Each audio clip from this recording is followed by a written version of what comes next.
Can a minimalist own luxury? The archenemy of minimalism is conspicuous consumption, and the best way to curb consumerism is through minimalism. So, isn't it obvious that luxuries have no place in a minimalist life? Well, that depends on how we see this word luxury. Oftentimes, we see luxury as excessive and non-essential. There are things we obtain to flex our lifestyle. To some people, it can fulfill our psychological needs, which is our esteem. If we want to know how to stop our constant pursuit of luxury, we have to understand why are we even interested in luxuries? What makes luxury a luxury? If we search for the definition of luxury, it's the state of great comfort, so luxury has a deep tie with comfortability. But for this point, let us talk about physical comfort instead of emotional comfort, which I'll talk more about that later on. Personally, when it comes to luxury, the most acceptable buying factor that will push me forward to complete the transaction will be comfort. Even as a minimalist, luxury that brings me comfortability is not something I'll reject. And let me use flight as an example. A business class is considered a luxury as compared to an economy flight. Indeed, both will get the job done by bringing us from one point to another. But if one can make the journey and travel experience more pleasant, why not? Of course, we have to consider that the notion of comfort varies from one person to another, and too much comfort might not be a good thing. I'll come back to this point later. Other than comfort, another obvious point will be quality. Quality over quantity. That shouldn't be alien to any minimalist out there. It's an overrated phrase, and to some, it might be an excuse for us to buy luxuries. Suppose you're buying luxuries for this factor of owning a better quality product or for the craftsmanship. In that case, I think it's totally acceptable because it saves us more money buying one quality item instead of buying multiple low quality items which we might need to replace frequently. Quality over quantity is something I always mention on my videos, so I won't dive too deep into this point. You get what you pay for. That's one of the psychology of buying luxury. To some, what makes something luxurious depends on the price. If the price tag is considered extravagant, then the product or the service will automatically be perceived as extravagant. I often fall for this trap as well, thinking that higher price means better quality, or judge a product based on the price instead of its functions. Still, I won't say it's a fallacy because in general, products with excellent qualities requires more effort. It has better resources, better material, and have quality checks before it's being sold to you. And all of this requires money. So, some quality products are indeed pricey, but not all expensive product comes with good qualities. That's when reviews and research help a lot before we decide to buy a product. And we have to agree that high price is a sign of premium quality.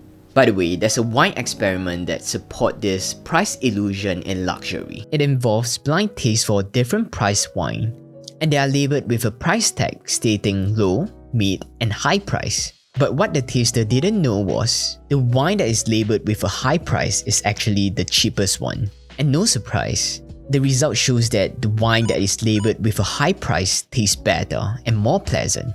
Of course, I'm not trying to discredit the effort behind the process of good wine. But if you're like me, not a wine connoisseur, it might be better for us to stick with the cheapest wine. However, you do you. If the placebo effect of you paying a higher price can make you enjoy the food more and make the food taste better, then I guess nothing wrong with that. I wouldn't want to affect your experience of enjoying good food, so forget what I said. But do note that the amount we pay for our food and our mind play a massive role when it comes to how the food tastes. Okay, I'll shut up now. Speaking of price, the rarity of a product or services affects how we perceive something as a luxury. This scarcity error occurs when we assume things that are rare to be luxurious and things that are abundant are not. Once the thing is short in supply, it makes us want it more because we are afraid that we'll miss out in this opportunity of owning it or experiencing it. So the next time when you want something luxurious, you might want to understand more about yourself. Is it because you really want it, or is it just because it's rare? as there are a lot of artificial scarcity when it comes to marketing to make you not want to miss out on something. Another reason why you might buy into luxury is to have a sense of community. A place where you can learn and share your passion with like-minded people. It doesn't mean being a minimalist we can or have to eliminate our human needs of belonging. So, is it a minimalist thing to do if we have a luxurious hobby? I know not every community involves luxury, but it's also not a choice for us to choose our passion based on how affordable the activities are. So I think it's unavoidable if someone is passionate about something luxurious. And I think this kind of interest is very hard to ignore because that community are where we truly feel comfortable. For example, wanting to join a car community, you need to have that particular car. Or you love scuba diving, which can be quite pricey. Or even collecting luxurious watch. All of those activities cost a fortune and are seen as luxuries to many. However, it doesn't mean that being a minimalist, you have to give up on those activities. Make minimalism feed your hobby, not the other way around. You might even develop a minimalist system for your hobbies or community. Next will be brand. Buying luxury for the brand is a complex phenomenon. It could be due to the story behind the brand that makes you want to support them. It could be the quality of the product or service you recognize from the brand, or it's purely because of the emotional comfort you receive from the status and identity when you're owning the brand and logo. The sad truth is, the last point is the reason why people want to own luxuries. I know some minimalists might reject logos and brand, but personally, I'm not allergic to them. However, I dislike the concept of buying and display logos for the sake of impressing others. For me, it goes way back. I used to be one conspicuous consumer who just want to flex my capability of owning luxury goods, solely to separate myself from the normal crowd and associate myself with a special community I wish to be in. But if I dive deeper, I realized that behind all these logos and luxuries, it lies my insecurity and low self-esteem. All of those items that I wore were just hiding the problems which I should have solved. By the way, I'm not judging anyone who are still doing this or might not realize that they are doing this. My intent is to make you reflect and understand why are you doing certain stuff, and you might realize that there might be a deeper issue or emotion that is hiding behind all these luxuries. Instead of covering your wound with luxury, lack of self-confidence is better off fixed by how you feel and what you have accomplished daily, instead of what's on your body. That might not be your case. You might want to buy luxury because you want to celebrate an achievement, or to have a sense of accomplishment because those stuff are not what we can buy usually. But if you're buying those things for a huge flashy logo to show everyone that you are making it, then I think it's something you should reflect on.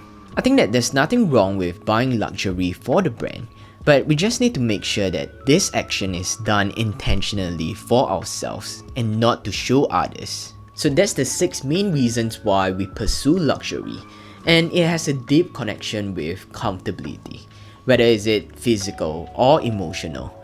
And if we think deeper, the definition of luxury varies from one person to another because it depends on our norm. One thing can be considered as a luxury if it's more superior than the normal crowd based on the points I've mentioned above. Maybe to me, it's a norm to have a computer, but to some, it's a luxury to even have a computer. If that's the case, the concept of luxury can be seen as an endless pursuit of better, because there's always something better than what we already own. Up to this point, I've been talking about the good side of luxuries, and I've been normalizing it. But whichever point I've mentioned above still depends on one main consideration: our financial capabilities. Luxury is a no-no for me if I can't afford it or it's detrimental to my financial goals. Never use money you don't have to buy luxuries. I guess that's something we can all agree on, but sadly, there are still people who act irrationally when it comes to luxuries. When they fall for the trap, it's very hard for them to fight those temptations, especially when luxuries are so accessible with the help of internet. And of course, I think there's no need for any minimalist to hate on luxuries.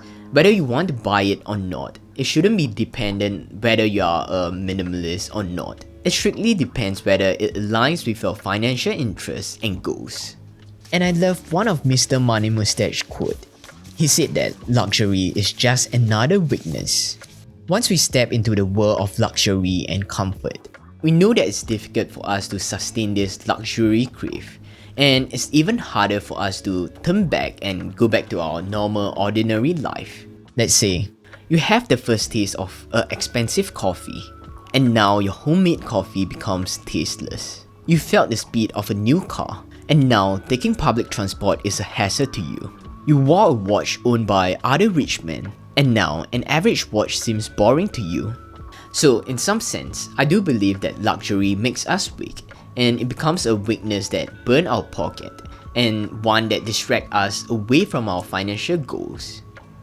Other than the financial side, personally, I also subscribe to Tim Ferriss's fear setting, where he quotes the Stoic Seneca. Set aside certain number of days, during which you shall be contented with the scantiest and cheapest fare, with coarse and rough dress, saying to yourself the while, is this the condition that I feared? That's an excellent way for us to be okay with the worst case scenarios in our life, and to train ourselves to ignore feedbacks and comments about our looks. I know that might be too extreme for some of you, but at least don't get too used to comfort, because losing luxuries or being pushed to a state of uncomfortableness might be the factor that breaks you, or the fear that stops you from achieving things. I hope more and more people can be conscious with what they want and what's their core value in life. Even if we pursue luxury, we are looking for comfort and quality, instead of the status that comes with the brand. For me, luxury goods are always excessive. And excessive doesn't mean good or bad. Indeed, some of them are able to make our life easier and comfortable. But it's also fine for me to live without it if they aren't my choice. Only when you truly understand what's the intention of owning those stuff, you might even realize that you don't need them because you can be happy without them.